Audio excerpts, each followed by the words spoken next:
Lonely rancher saves wounded Apache girl. Then 50 warriors surround his ranch at night. It was a quiet place, a place where the wind whispered secrets only the earth could understand. On his ranch, a little way out of town, Cole spent his days tending to cattle, fixing fences, and working the land. Life wasn't easy, but it was a life he understood. The sun was beginning to dip below the horizon when Cole saddled his horse, Thunder, for his usual evening ride.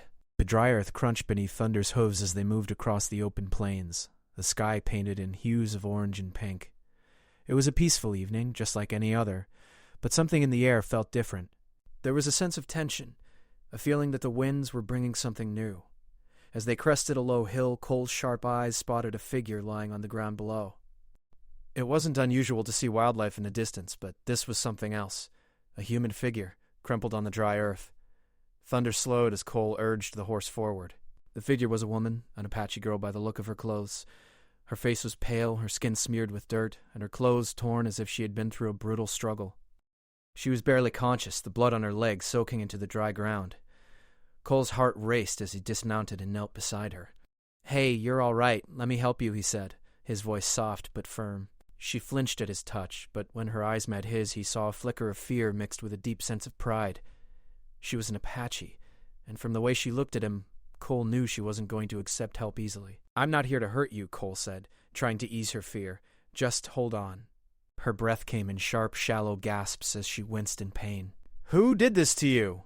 Cole asked, but the girl only shook her head, her lips tight.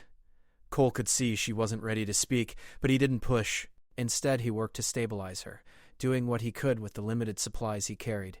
His ranch was miles away, and even if he did manage to get her there, it would take a long time. But he couldn't leave her here. He couldn't let her die alone on the desert floor. "Come on," Cole muttered, lifting her gently into his arms. She didn't fight him. She was too weak, and her injuries were too severe. Cole carried her back to Thunder and laid her across the saddle, then climbed on behind her. It took some time, but they finally made it back to the ranch. The house was small but sturdy, built with wood he had cut and hammered himself. The wind howled outside, but inside it was warm and quiet. Cole carefully lifted the girl from Thunder's back and carried her into the cabin. He set her on the small cot near the fire and went to work cleaning the wound again. His heart was heavy with worry, but he couldn't let it show. The girl watched him from the bed, her dark eyes filled with wariness. She looked around the small cabin, unsure of her surroundings, but she didn't make a move to run. Perhaps she was too weak. Perhaps she realized there was nowhere to go. Cole worked in silence, doing his best to stop the bleeding and keep her comfortable. "What's your name?" he asked softly as he finished tending to the wound. She didn't answer at first, and Cole respected her silence. He knew Apache traditions. They valued their privacy, their strength, and their independence. But the more he thought about it, the more he realized just how fragile her survival was. "Don't worry, you'll be safe here," he said. "I won't let you die on me." The girl turned her head toward him, her eyes sharp despite her weakened state. She didn't speak, but Cole could see a flicker of something.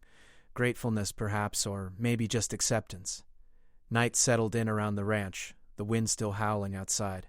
The sky had turned dark, the stars visible in the clear desert air. Cole sat by the fire, keeping watch over the girl, but his thoughts kept returning to the strange events of the day. Who had attacked her? Why was she so far from her tribe? And, most of all, what kind of trouble was she bringing with her? The fire crackled and the wind gusted outside, but all was quiet for the moment. Cole stood up, stretching his legs, and moved to the small kitchen to prepare something to eat. He would need his strength for whatever was to come. The desert was an unforgiving place, and in his line of work, trouble was never far behind. Just as he was about to sit back down, a faint sound reached his ears, hooves in the distance. At first it seemed like nothing more than the wind playing tricks, but then it grew louder. The sound of many horses moving swiftly across the plains. Cole froze, his heart racing. He quickly crossed to the window, his gaze scanning the night. A figure appeared on the horizon, then another, and another. Soon, the faint outlines of horses filled his vision, dozens of them riding fast and purposefully toward his ranch. The Apache girl stirred in the bed, her eyes wide with fear. "They're coming," she whispered hoarsely. Cole's stomach tightened. There were too many of them, too many to face alone. And the Apache weren't known for being merciful. With no time to lose, Cole grabbed his rifle from the wall and checked the chamber. The men coming for her, they would not be friendly. They weren't here for peace. And he wasn't sure he could protect her. Outside, the sound of hooves grew louder, closer. 50 warriors were approaching, and with them, a storm was coming. One that could change everything. The sound of hooves grew louder, the pounding of horses' feet heavy on the desert earth. Cole's heart raced as he peered out the window, straining his eyes to see in the dim light. The riders were still far off, but they were closing in fast. In his mind, he counted them. Dozens of them. 50, at least. The Apache girl on the bed stirred, her face a mask of fear.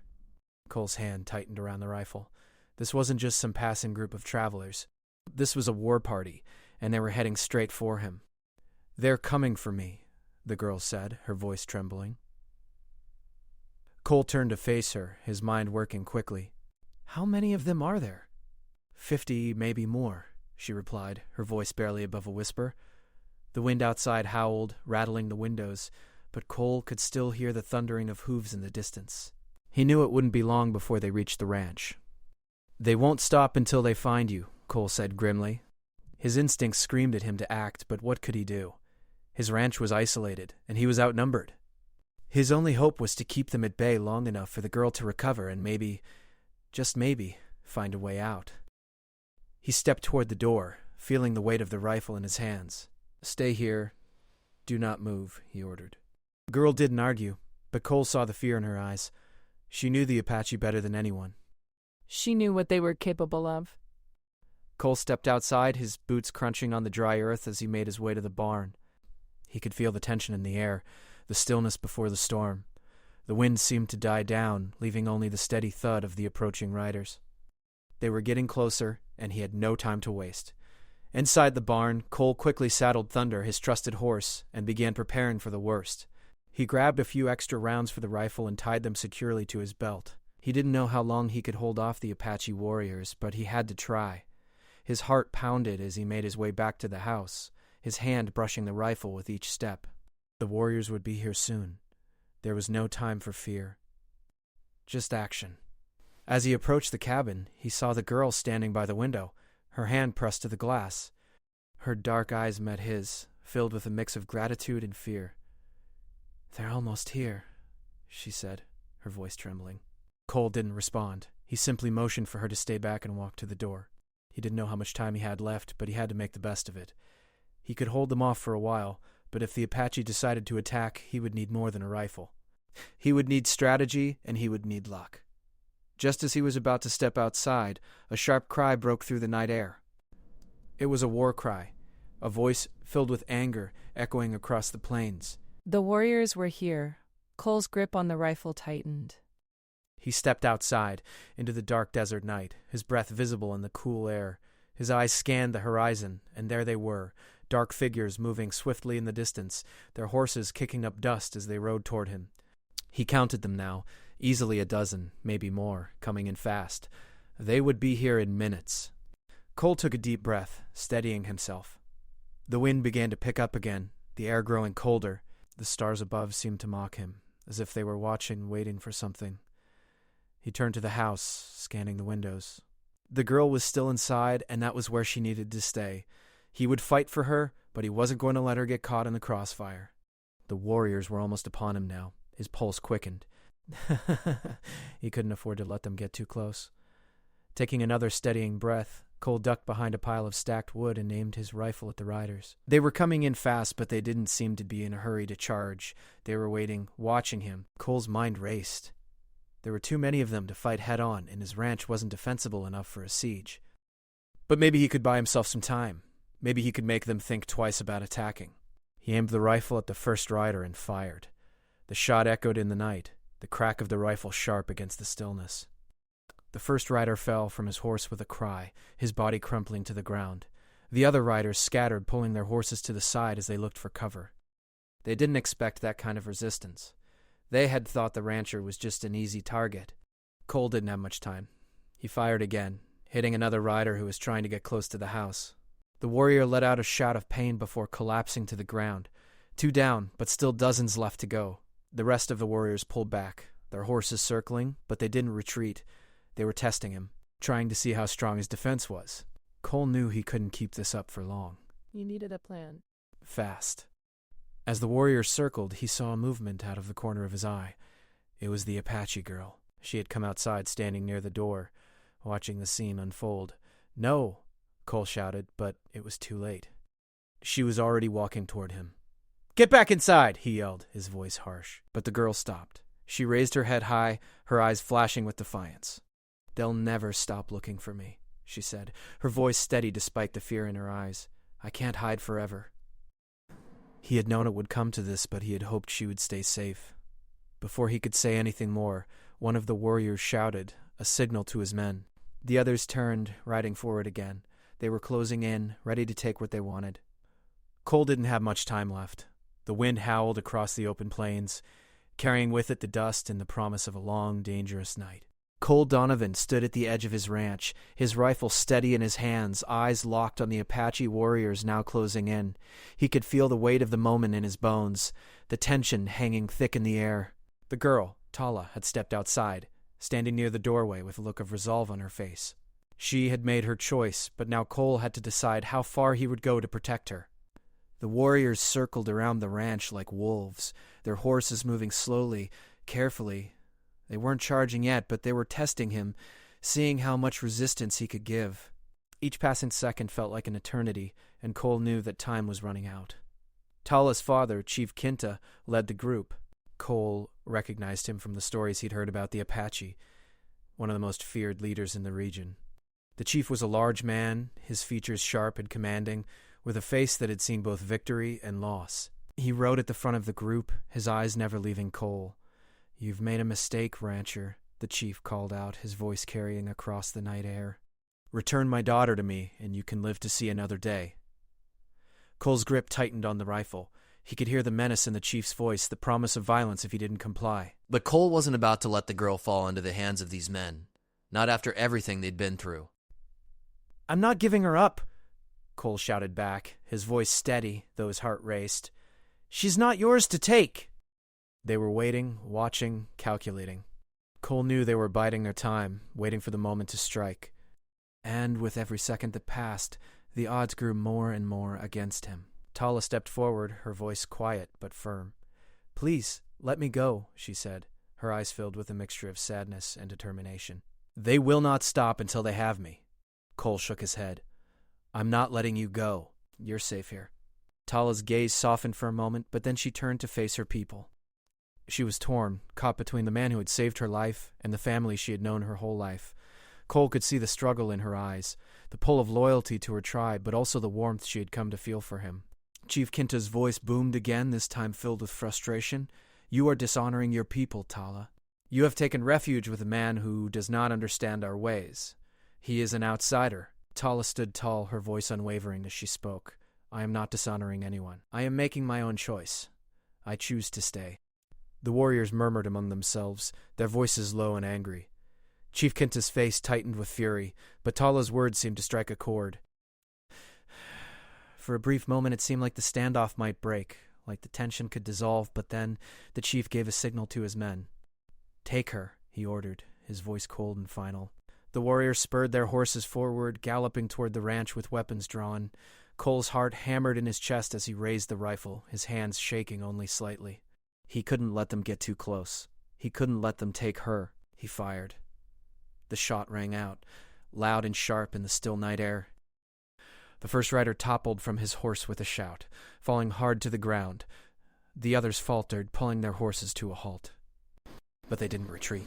Cole fired again, this time hitting a second rider who was moving toward the house. The warrior grunted in pain as he fell, his horse rearing up in confusion.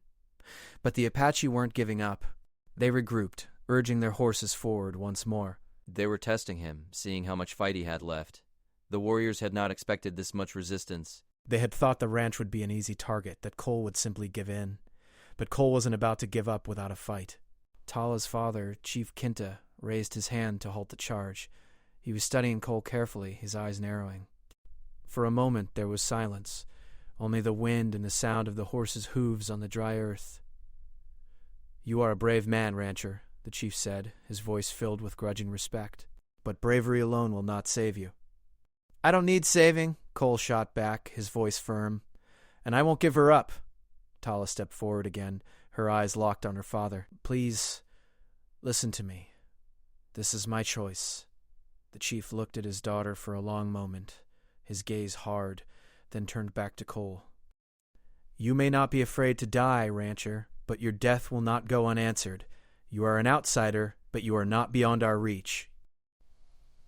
Cole didn't flinch. You don't scare me. A tense silence stretched between them. The warriors watched their chief, waiting for his orders. Cole could feel the weight of their gazes, the heat of their anger, but he wasn't backing down. Not now. The chief slowly lowered his hand, and the warriors fell back, their horses moving reluctantly. They didn't leave, but they held their ground, as if waiting for something to change. For a long while, no one moved. The wind had stopped, and the night felt heavy, as if the earth itself was holding its breath. Tala stood beside Cole, her presence a quiet strength beside him. Her people might be watching, but she had made her choice. She was with him, no matter what. I'll give you one last chance, rancher, Chief Quinta said finally, his voice cold. Let her come with us. This doesn't have to end in blood. Cole's mind raced, but his resolve remained firm. She stays. You won't take her. The chief sighed, a sound filled with both anger and regret. He turned to his warriors and gave a signal. Prepare yourselves. Cole felt his stomach tighten. The battle was coming, and there would be no stopping it now. The moment hung in the air, thick with tension. The warriors were ready, their horses restless beneath them. Cole stood firm, the rifle steady in his hands, but his mind raced. The Apache chief had given his warning. It was clear that there would be no retreat unless something changed. Tala stood beside him, her posture straight, her expression resolute. Her people were waiting for her to come home, but she had chosen to stay, to stand by Cole, even if it meant defying her father. The weight of that decision was heavy, but Tala wasn't afraid anymore. Cole's thoughts were interrupted when Chief Quinta's voice rang out once more, strong and full of authority. You have chosen your side, rancher, he said, his tone carrying both anger and respect. And I have chosen mine. But even now we do not seek to destroy you. Cole's eyes narrowed, watching the chief closely. You can't take her, he said, his voice unwavering. You may be strong, but you don't have to fight for this. Chief Quinta looked over at Tala, his eyes softening for the first time. Tala, you are my blood. You are the future of our people. Come with us, and we will return to our land where you belong. Tala's gaze met her father's, and for a moment she seemed torn. The bond between father and daughter was undeniable, but Tala knew she had to stand her ground. She turned to Cole, her eyes filled with a mixture of gratitude and sorrow. She had made her choice, but it would not be an easy road. I cannot go back, Tala said quietly, her voice firm. I have learned too much from you, Cole. I cannot turn my back on what I have chosen. My future is here, the warriors murmured among themselves, their faces filled with disbelief. They had never seen such defiance from one of their own. Chief Quinta looked at his daughter for a long time, his face unreadable. Cole held his breath, waiting for the chief's next move. He had no idea what would happen next, but he knew one thing for sure. This wasn't over. Not yet. Finally, Chief Quinta raised his hand, signaling for silence. The warriors stilled, and the air grew even heavier with anticipation. You speak of choosing your future, Tala, the chief said slowly. But understand this. Your choices have consequences. You may have chosen the rancher, but you have also chosen a path that will not be without danger. Your decision will affect us all. I understand the risks, Father, but it is my path to walk now. For a long time, there was only silence. Cole could see the conflict in the chief's eyes, the pride, the pain, and the acceptance, all fighting for dominance. The chief had led his people for years, and now his own daughter was challenging him. It was a test of strength, not just of bodies, but of wills. You are strong, Tala, the chief said quietly, his voice filled with the weight of his words. Stronger than I knew. He had expected the worst, but what came next was something he had not anticipated. We will not force you to return, Chief Quinta said.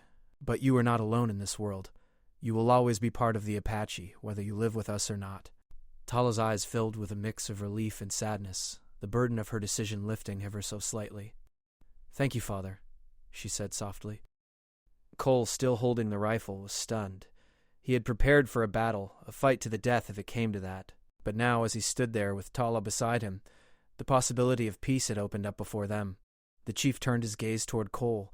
You, rancher, have proven yourself worthy of my respect, he said, his voice low but steady. I had thought you weak, an outsider. But you have shown more strength than many who call themselves Apache. Cole didn't know what to say. His mouth was dry, his mind spinning. The Apache had a reputation for being fierce and unforgiving, yet here was Chief Kinta, acknowledging the strength in a man he had once seen as an enemy. "I am not asking for your friendship, rancher," the chief continued, his gaze hardening once more. "But you will not be our enemy, either. The land is big enough for us all. You and your people can live in peace, as long as you respect our ways. That is my final word." Cole nodded slowly, trying to find the right words. "Thank you. That's all I ask for." Tala's father looked once more at the gathered warriors, and with a final nod he signaled for them to dismount. "We will leave you in peace for now," the chief said, his voice resolute. "But the Apache are watching. Remember that." The warriors moved, gathering their horses and preparing to leave. Cole and Tala stood together, watching them as they rode off into the night, disappearing into the darkness just as swiftly as they had come. As the last rider vanished, Cole let out a long breath he didn't realize he had been holding. He felt his heart slow, the adrenaline beginning to fade. The danger had passed, for now. Tala turned to him, a small smile on her face. "I thought we were done for," she said softly, her voice carrying the weight of everything they had just been through. Cole smiled back, his hand resting on the rifle. "I think we both did." They stood there together in the stillness of the desert night, the ranch behind them, quiet and safe once more. Tala was free, and Cole had kept his promise. Apache had left, but there was no telling what the future would bring. But for now, they were alive. And in that moment, that was all that mattered. The wind had died down, leaving only the distant hum of the earth and the quiet, steady rhythm of the ranch. For the first time in a long while, Cole felt like he wasn't alone.